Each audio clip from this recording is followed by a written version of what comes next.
Joining me today for a very special interview, Lucy Bremond. She's the Executive Director at Emancipation Park Conservancy here in Houston.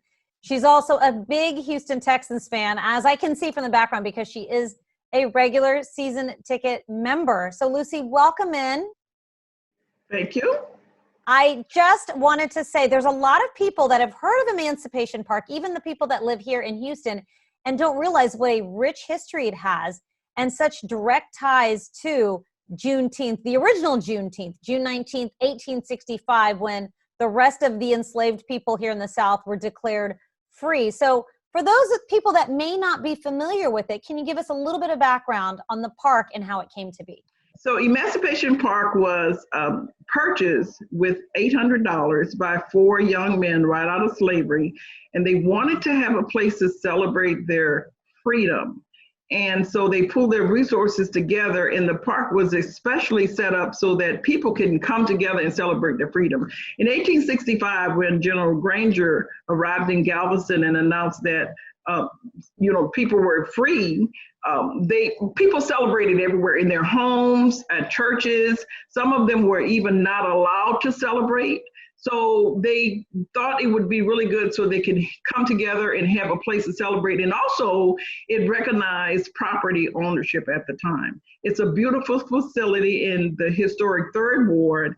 And we try to do everything we can these days to keep the historical perspective of Emancipation Park. It's history, and it's important to us. It's important to the world at this time. For people that haven't been to the park, what can they expect to see when they come on a normal day? In a non-COVID world, I guess you could say. Give us a little sense of how the park is laid out. So the park is 10 acres of land. When you come to the park, there was some renovation of the park in 2017, $33 million as a result of some private and public funding. And so when you get out to the park, you will be faced with a beautiful landscaping that's maintained by Houston Parks and Recreation. The original gym is now what we call the Cultural Center. The Cultural Center has a blessing stage. We have a new recreation center where you have your normal pool, and you have your normal basketball courts and things like that. So then outside, there's an area that we have a baseball field, we have a kids playground, we have a nice picnic area. Typically your regular park, but the history around the park is just so rich, so rich. I know I mentioned COVID-19, and the Juneteenth celebration is one that you all plan months and months in advance of June 19th, the actual day of the Juneteenth celebrations. But with everything going on this year, what are your Juneteenth celebrations? How is the park planning to commemorate the big day? I know you guys have a pretty long list of festivities planned. Yes. Last year, Juneteenth, we had over 5,000 people at the park. And again, we tried to do the similar kind of things that happened back in 1865. Of course, we have entertainment. We always try to tell the history of the park. We have food, we have celebrations. A lot of people in the community partner with us to bring in some cultural activities. But this year, because of the virus, we planned a long time ago, just in case. So we're implementing what we call We Are Juneteenth. It is a social media campaign, and we're so excited about it because it'll give us the opportunity to not only share Juneteenth experience with Houston and Houstonians, but also all over the world. Felicia Richard is our honorary chair. We will be highlighting and paying tribute to Al Edwards, who is the father of Juneteenth. And we also had things happening throughout the month of June. For example, we dedicated it is an open space, green space. So now the park has recycle facilities. And we talked about that yesterday at a FaceTime meeting live, FaceTime Live. And we also introduced, which we would have done if we had Juneteenth at the park, a virtual tour.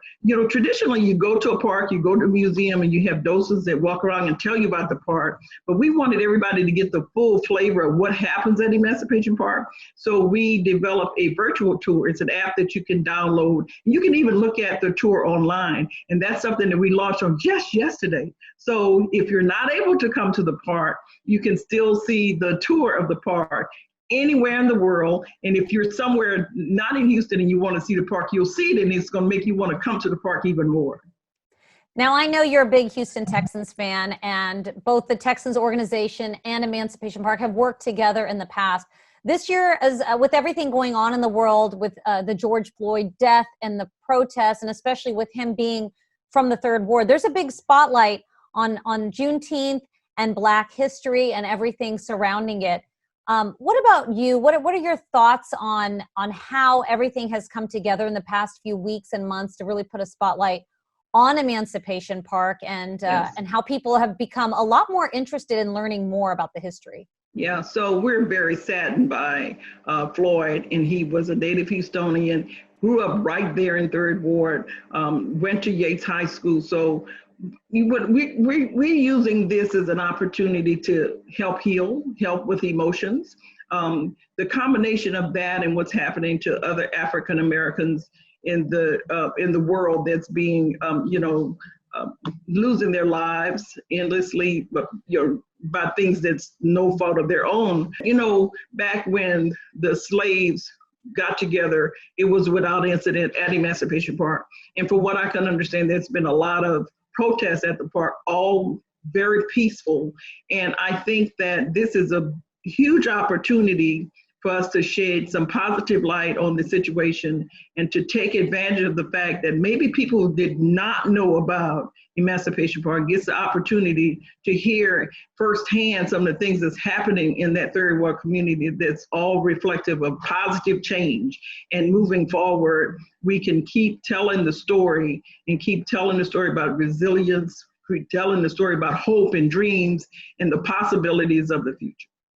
I know we talk a lot about educating the public and teaching people, but Emancipation Park Conservancy has done a lot of things for that community. How has it most impacted the people around you? I know you guys have done a lot of work with first responders and with the kids, but give us a little idea of how it's really shaped the community.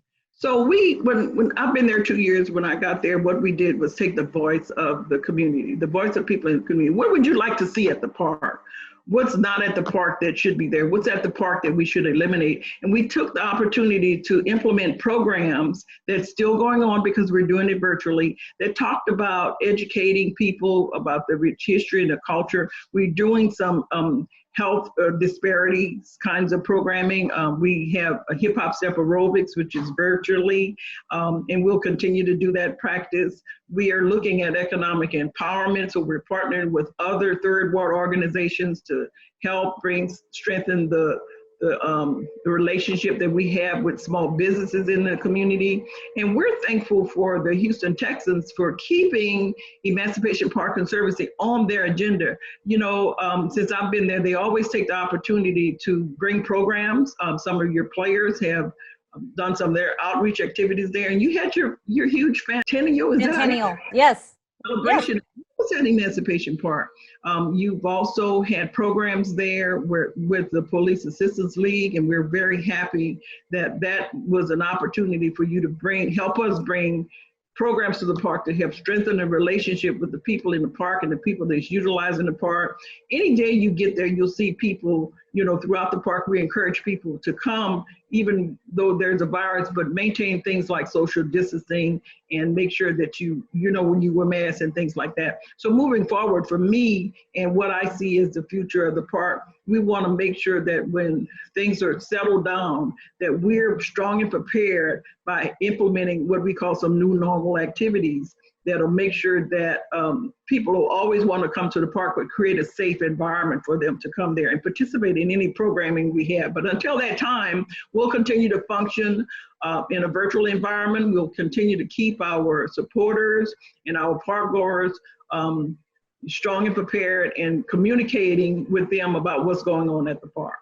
All right, Lucy, a lot of people are going to be watching tomorrow the hashtag We Are Juneteenth celebration. Since it is a virtual, I'll be one of them because the Houston Texans are observing the day and closing their offices, as are a lot of businesses around the country. So for people that want to join in the celebration and see what Juneteenth has to offer from the park, where can they go for more information? You can go to our website, www.epconservancy.org, and go under events, and there's a listing of things that has happened already that you can go back and see on our YouTube channel. But for tomorrow, it's an exciting time. We'll have a virtual parade. We'll have things that's going on that would have happened at the park. You don't want to miss it. Again, that's www.epconservancy.org. And thank you, Houston, Texans, for giving us the opportunity to tell our story. Thank you for being a partner with us. Go Texans. All right, Lucy, thank you so much. Let's do it again. Hopefully it's not virtually next year. We can come to the park in person and give viewers a real tour of what the park's like. But in the meantime, best of luck with the celebrations and everything you do. Lucy Bremond, Executive Director of Emancipation Park Conservancy and Houston Texans fan, as you can see. Lucy, thanks so much for your time. Thank you so much. Thank you.